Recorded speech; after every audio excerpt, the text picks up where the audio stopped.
मुंशी प्रेमचंद की कहानी इस्तीफा आज आपके सामने लेकर आए हैं। दफ्तर का बाबू एक बेजबान जीव है। मजदूरों को आंखें दिखाओ तो वो त्योरियां बदलकर खड़ा हो जाएगा। कुली को एक डांट बताओ तो सिर से बोझ फेंककर अपनी राह ले लेगा।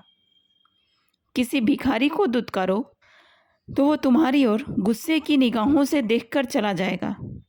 यहाँ तक कि गधा भी कभी कभी तकलीफ पाकर दो लत्तियां झड़ने लगता है, मगर बेचारे दफ्तर के बाबू को आप चाहे आंख दिखाएं, डांट बताएं, दुत्कारें या ठोकरें मारें, उसके माथे पर बल न आएगा। उसे अपने विकारों पर जो आधिपत्य होता है वह शायद किसी संयमी साधु में भी न हो। संतोष का पुतला, सब्र की मूर्ति, सच्चा आज्ञाकारी, गरज उसमें तमाम मानवीय अच्छाइयाँ मौजूद होती हैं। खंडहर के भी एक दिन भाग्य बदल जाते हैं। दिवाली के दिन उस पर भी रोशनी होती है, बरसात में उस पर भी हरियाली छाती है। प्रकृति की दिलचस्पियों में उसका भी एक हिस्सा है, मगर इस गरीब बाबू के नसीब कभी नहीं जागते। इसकी अंधेरी तकदीर में रोशनी का जलावा कभी नहीं दिखाई देता। इसके पीले चेहरे पर कभी मुस्कुराहट की रोशनी नजर नहीं आती। इसके लिए सावन सूखा है, कभी हरा भादो नहीं। लाला फतेहचंद ऐसे ही एक बेजबान जीव थे। कौन कहता है मनुष्य पर उसके नाम का भी असर पड़ता है? फतेहचंद की दशा में यह बात यथार्थ सिद्ध न हो सकी।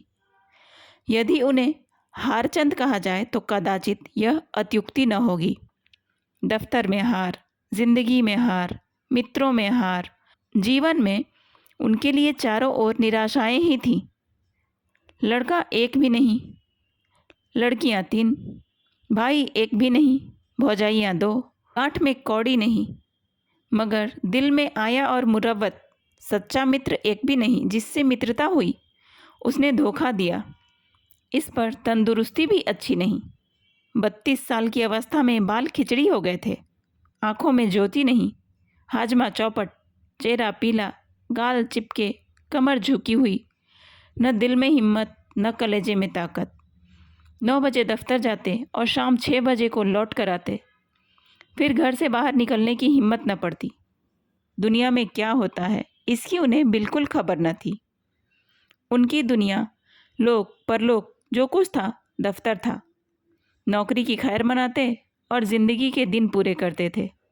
न धर्म से वास्ता था, न दीन से नाता, न कोई मनोरंजन था, न खेल। ताश खेले हुए भी शायद एक मुद्दत गुजर गई थी। जाड़ों के दिन थे, आकाश पर कुछ कुछ बादल थे। फतेहचंद 5:30 बजे दफ्तर से लौटे तो चिराग जल गए थे। दफ्तर से आकर वह किसी से कुछ न बोलते, चुपके से चारपाई पर लेट जाते और 15-20 मिनट तक बिना हिले डुले पड़े रहते। तब कहीं जाकर उनके मुंह से आवाज़ निकलती। आज भी प्रतिदिन की तरह वे चुपचाप पड़े थे कि एक ही मिनट में बाहर से किसी ने पुकारा। छोटी लड़की ने जाकर पूछा तो मालूम हुआ कि दफ्तर का चपरासी है। शारदा पति के मुंह हाथ धोने के लिए लोटा गिलास मांज रही थी। बोली, उससे कह दे क्या काम है, अभी तो दफ्तर से आए ही हैं और बुलावा आ गया है। चपरासी ने कहा है अभी फिर बुला लाओ, कोई बड़ा ज़रूरी काम है। फतेहचंद की खामोशी टूट गई। उन्होंने सिर उठाकर पूछा, क्या बात है? शारदा, कोई नहीं, दफ्तर का चपरासी है। फतेहचंद ने सहम कर कहा, दफ्तर का चपरासी? क्या साहब ने बुलाया है? शारदा, हाँ, कहता है साहब बुला रहे हैं। यहाँ कैसा साहब है तुम्हारा, जब देखा बुलाया करता है। सवेरे के गए गए अभी मकान लौटे हो, फिर भी बुलावा आ गया। फतेहचंद ने संभल कर कहा, जरा सुन लो किस लिए बुलाया है। मैंने सब काम खत्म कर दिया था, अभी आता हूँ। शारदा, जरा जलपान तो करते जाओ, चपरासी से बातें करने लगोगे तो तुम्हें अंदर आने की भी याद न रहेगी। यह कहकर वह एक प्याली में थोड़ी सी दालमोट और सेव लाई। फतेहचंद उठकर खड़े हो गए, किंतु खाने की चीज़ों को देखकर चारपाई पर बैठ गए और प्याली की ओर चाव से देखकर डरते हुए बोले, लड़कियों को दे दिया है ना? शारदा ने आंखें चढ़ाकर कहा, हाँ हाँ दे दिया है, तुम तो खाओ। इतने में चपरासी ने फिर पुकारा, बाबूजी हमें बड़ी देर हो रही है। शारदा, कह क्यों नहीं देते कि इस वक्त ना आएंगे। फतेहचंद ने जल्दी जल्दी दालमोट की 2-3 फंकियाँ लगाईं, एक गिलास पानी पिया और बाहर की तरफ दौड़े। शारदा पान बनाती ही रह गई। चपरासी ने कहा, बाबूजी आपने बड़ी देर कर दी, अब जरा लपक कर चलिए, नहीं तो जाते ही डांट बताएगा। फतेहचंद ने 2 कदम दौड़ दौड़ कर कहा, चलेंगे तो भाई आदमी की ही तरह, चाहे डांट लगाए या दांत दिखाए, हमसे दौड़ा नहीं जाता। बंगले पर ही है ना। चपरासी, भला वह दफ्तर क्यों आने लगा, बादशाह है। चपरासी तेज चलने का आदी था। बेचारे बाबू फतेहचंद धीरे धीरे जाते थे। थोड़ी ही दूर चलकर हाँफ उठे, मगर मर्द तो थे ही, यह कैसे कहते कि भाई जरा और धीरे चलो। हिम्मत करके कदम उठाते जाते थे, यहाँ तक कि जांघों में दर्द होने लगा और आधा रास्ता खत्म होते होते पैरों ने उठने से इनकार कर दिया। सारा शरीर पसीने से तर हो गया, सिर में चक्कर आ गया, आंखों के सामने तितलियां उड़ने लगीं। चपरासी ने ललकारा, जरा कदम बढ़ाए चलो बाबू। फतेहचंद बड़ी मुश्किल से बोले, तुम जाओ मैं आता हूँ। वे सड़क के किनारे पटरी पर बैठ गए और सिर को दोनों हाथों से थामकर दम मारने लगे। चपरासी ने इनकी यह दशा देखी तो आगे बढ़ा। फतेहचंद डरे कि यह शैतान जाकर न जाने साहब से क्या कह दे, गजब ही हो जाएगा। जमीन पर हाथ टेक कर उठे और फिर चले, मगर कमजोरी से शरीर हाँफ रहा था। इस समय कोई बच्चा भी उन्हें जमीन पर गिरा सकता था। बेचारे किसी तरह गिरते पड़ते साहब के बंगले पर पहुंचे। साहब बंगले पर टहल रहे थे, बार बार फाटक की तरफ देखते थे और किसी को आते न देखकर मन में झल्लाते थे। चपरासी को देखते ही आंखें निकालकर बोला, इतनी देर कहाँ था। चपरासी ने बरामदे की सीढ़ी पर खड़े खड़े कहा, हुजूर जब वह आए तब तो मैं दौड़ा दौड़ा चला आ रहा हूँ। साहब ने पैर पर टक कर कहा, बाबू क्या बोला। चपरासी, आ रहे हैं हुजूर, घंटा भर में तो घर में से ही निकले। इतने में फतेहचंद अहाते के तार के अंदर अहाते के अंदर आ पहुँचे और साहब को सिर झुकाकर सलाम किया। साहब ने कड़क कर कहा, कहाँ था अब तक।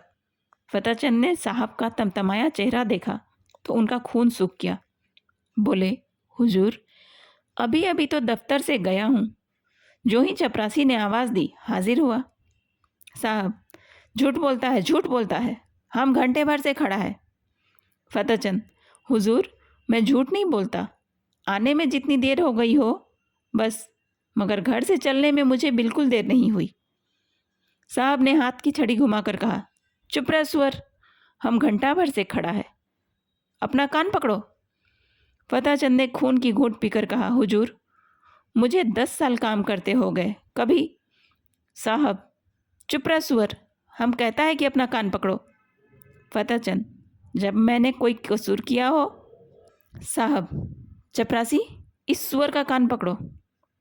चपरासी ने दबी जबान से कहा, हुजूर यह भी मेरे अफसर हैं, मैं इनका कान कैसे पकड़ूं। साहब, हम कहता है इसका कान पकड़ो, नहीं हम तुमको हंटरों से मारेगा।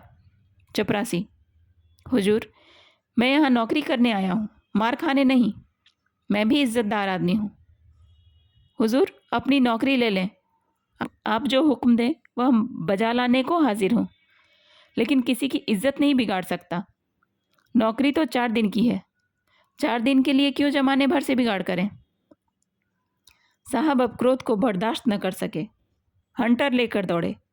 चपरासी ने देखा यहाँ खड़े रहने में खैरियत नहीं है तो भाग खड़ा हुआ। फतेहचंद अभी तक चुपचाप खड़े थे। साहब चपरासी को न पाकर उनके पास आया और उनके दोनों कान पकड़कर हिला दिया और बोला, तुम सुअर गुस्ताखी करता है, जाकर ऑफिस से फाइल लाओ। फतेहचंद ने कान हिलाते हुए कहा, कौन सा फाइल। तुम बहरा है, सुनता नहीं, हम फाइल मांगता है। फतेहचंद ने किसी तरह दिलेर होकर कहा, आप कौन सा फाइल मांगते हैं। साहब, वही फाइल जो हम मांगता है, वही फाइल लाओ, अभी लाओ। बेचारे फतेहचंद को अब और कुछ पूछने की हिम्मत न हुई। साहब बहादुर एक तो यूं ही तेज मिजाज थे, इस पर हुकूमत का घमंड था, और सबसे बढ़कर शराब का नशा। हंटर लेकर पिल पड़ते तो बेचारे क्या कर लेते। चुपके से दफ्तर की तरफ चल पड़े।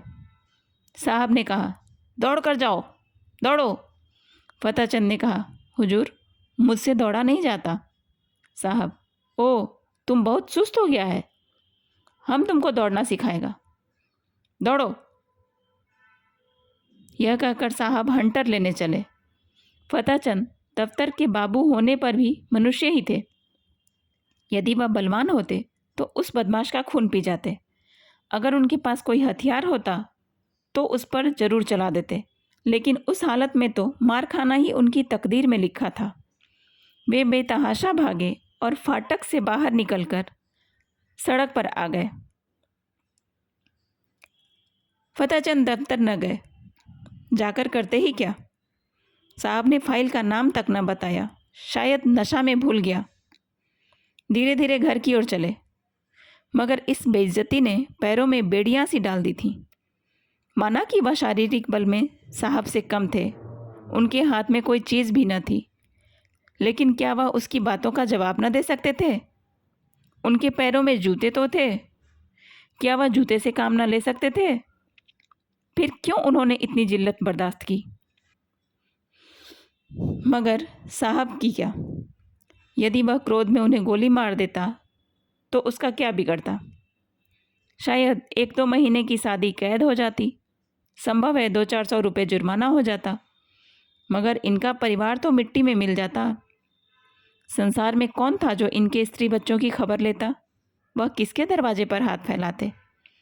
यदि उसके पास इतने रुपए होते जिसे उनके कुटुंब का पालन हो जाता, तो वह आज इतनी जिल्लत न सहते। या तो मर ही जाते या उस शैतान को कुछ सबक ही दे सकते। अपनी जान का उन्हें डर न था।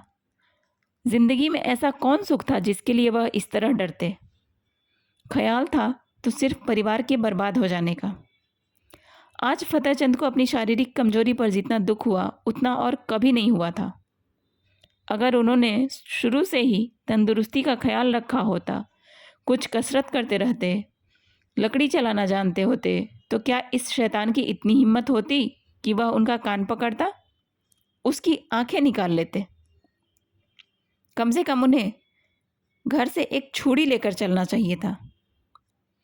और न होता तो 2-4 हाथ ही जमाते, पीछे देखा जाता, जेल ही जाना होता या कुछ और। वे ज्यों-ज्यों आगे बढ़ते थे त्यों-त्यों उनकी तबीयत अपनी कायरता और बोधेपन पर और भी झल्लाती थी। अगर वह उचक कर उसके 2-4 थप्पड़ लगा देते तो क्या होता? यही ना कि साहब के खानसामे बैरे सब उन पर पिल पड़ते और मारते मारते बेदम कर देते। बाल बच्चों के सिर पर जो कुछ पड़ती पड़ती, साहब को इतना तो मालूम हो जाता कि गरीब को बेगुनाह जलील करना आसान नहीं। आखिर आज मैं मर जाऊं तो क्या हो? तब कौन मेरे बच्चों का पालन करेगा? तब उनके सिर जो कुछ पड़ेगी वह आज ही पड़ जाती तो क्या हर्ज था?